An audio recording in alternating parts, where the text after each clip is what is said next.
This is day 22 of me simply showing up, although I never feel ready. Today, I want to share a little something about my journey, a personal survival story, let's say. I realized something about myself.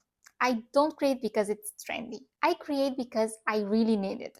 Every app idea, every project, every system that I have ever created started as a quiet issue in my own life, a need I couldn't ignore, or a struggle that I was navigating. As a mom, as a wife, as a woman trying to have it all together, my mind was buzzing with ideas always. This is still happening, but at least now I have more control over it. 2 years ago, I was in a tough spot, let's say. I was tired in a way that sleep couldn't fix it anymore.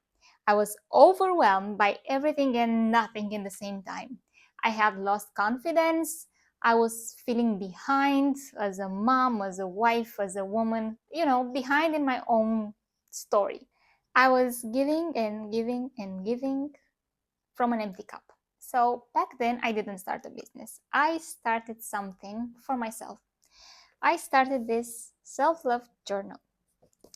And keep in mind this 100 days of discipline because it's important for another story. I didn't build this for profit.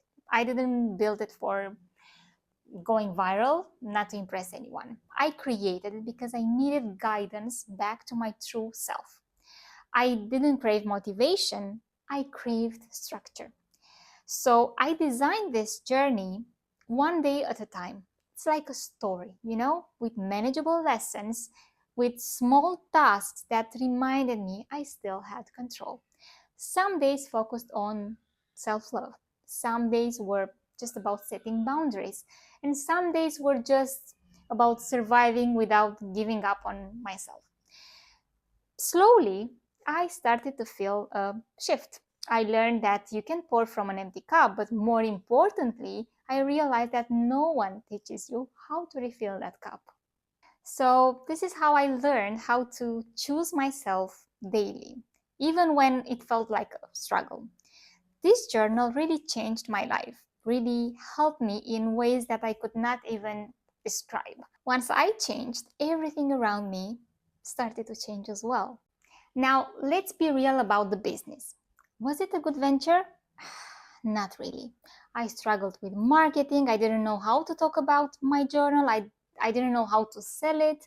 I felt that selling my own healing was awkward and I felt very uncomfortable. But was it valuable? Yes, absolutely. Here's the lesson that I want to share with you today. Sometimes the things that don't bring in money help you find yourself. And sometimes the projects that don't scale are the ones that stabilize you.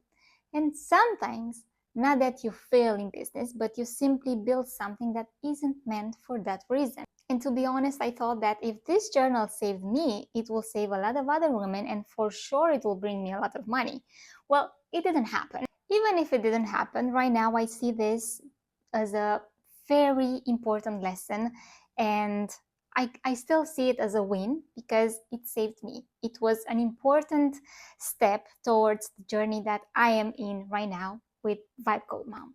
Now, if you feel that this self-love journal could help you, just drop a comment and I will just send it to you by email.